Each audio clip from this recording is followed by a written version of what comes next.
You are going to love this episode, mga ka-jungle, because I am going to share with you how to take care of our philodendron burl marks.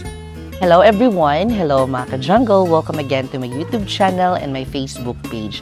Sa video nga na ito ay magugustuhan nyo dahil isi-share ko sa inyo kung paano alagaan ang ating mga philodendron burl marks. So disclaimer lang, ito po ay based sa aking experience sa pag-aalaga ng ating halaman na philodendron burl marks. So, yung iba, mag-work sa inyo, yung iba naman ay hindi. So, philodendron burl marks, mga ka-jungle, ay isang trailing plants. And it's very nice when it comes to the physical appearance of this plant. Look at this one. Very beautiful talaga. And it's look shape ng heart. Pero, paano siya pahaba? Yan. So, there are different kind of variety ng mga philodendron. Merong mga white or sinasabing variegated one. This one is a common lang kasi ordinary and all green. At kinaganda dito sa halaman na ito, mga ka-jungle, ay yung kanyang mga tangkay ay napakabango kapag siya ay mapuputol. And yung bango niya is para siyang lemon na something scent ng lemon na ewan. Basta yun yung kanyang bango. Now, I am going to share with you some tips of how to take care of this plant. Of course, di ba, naparami ko na sila. And napalibot ko dito sa isang puno na, I don't know, na half kasi itong puno na to. And then pinalibot ko lang sila para mag-ugat-ugat dito. So, since nandito na sila outdoor, I'm going to share with you the experience or the tips how to take care in the outdoor environment. Kapag nandito yung inyong mga philodendron burl marks sa outdoor, ay wala kayong problemahin when it comes to the sunlight. Kasi open space siya, mga ka-jungle, and then all you have to prepare is you have this kind of shady environment para hindi tutok yung kanyang sunlight sa kanyang mga leaves. Since ang ating mga philodendron burl marks is epiphytic plants, ay tumutubo lang sila sa mga puno na which is shady, kaya gusto nila na hindi sila nasisigatan ng araw. And then maninipis kasi yung mga dahon nila. And look at this, nakikita ko ang aking reflection sa aking kamay. Kasi manipis po ang kanyang dahon. Kung manipis ang dahon ng mga plants, means to say, mabilis lang sila, tawag nun, mainitan, at mabilis lang sila mamatay kapag nasa full sun. So, indoor talaga sila. Pwede naman sila sa outdoor like this one, pero shady, may puno, at saka may mga halaman sa gilid. Parang hindi sila masyadong full access sa sun. Dapat may nakakasagabal na mga puno. Nasa ilalim sila. I mean, underneath the tree. Ayan. So, in my experience, growing this plant in outdoor, parang nagiging masaya ako kasi mas nagbubushi and then mas nag-green dahil sa ulan na din.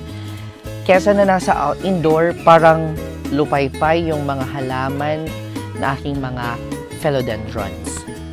So, tips ko lang pag nasa outdoor, ay tips ko lang pala sa mga may philodendron, ilagay mo sila sa labas ng inyong bahay which is shady lang. Sa indoor naman, i-share ko din po some tips.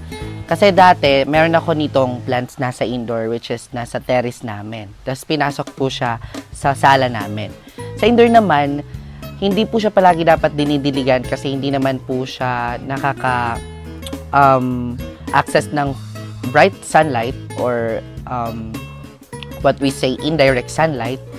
Basta tuyo na po ang dahon, I mean, tuyo na po ang kanyang soil, doon na kayo magdidilig. Sabi nga nila, you can do a method of MMML or more light, more watering, less light, less watering. So yun, mga ka-jungle, when it comes to pest infestation, I don't have any problem dito sa mga ating philodendron. Hindi naman sila inaatake, although meron mga ganito, pero itong mga nasusunog lang yan ng mga dahon. Pero napansin ko dito, marami kasi ako ditong mga higad, hindi naman sila kinakain aside sa mga ibang plants na meron ako. Ito hindi siya prone sa insekto.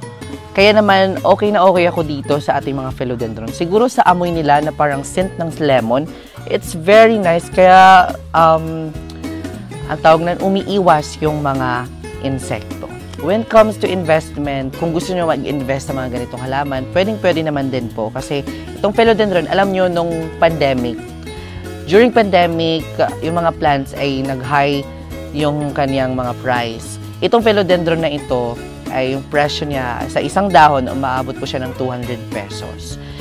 So, yung mga philodendron talaga is para po siyang yung marketplace ng mga philodendron, para may group na ito akin yan. Parang nag-aagawan sila dati nung time ng pandemic. Kasi may mga collectors na nagko-collect ng mga ganitong halaman. Pero sa ngayon, hindi na po siya, parang freebie na lang ito kapag bibili kayo ng mga plants. Freebies na lang siya. But, if you still want to buy this one as an investment now, pwede naman. Benta kayo ng 100 to 200 pesos. Kayang-kaya. Kahit malaki na siya, okay na okay po siya. Pwede po siyang ibenta. So, yon ang pag-aalaga dito. And, i-comment mo naman kung meron kayong mga ganitong plants. I know na iba sa mga ating plantita at plantito, meron ito. Yung iba nga, may mga variegated naman ganito. So, I hope nagustuhan mo ang video nito and don't forget to share this video para makita din ng karamihan, lalo ng mga beginners na nagtatanim. And also, wait lang, I-recommend ko din ito sa mga beginners na magtatanim pa lang kasi very easy to take care ito. Sa all of the philodendron species, ito ang pinaka madaling alagaan. So, yon. I hope nagustuhan mo ang video na ito at may natutuhan kayo sa episode na ito of how to take care of plants. And if you like this video, don't forget to subscribe and follow my page, and I will see you next episode because more plant, less stress.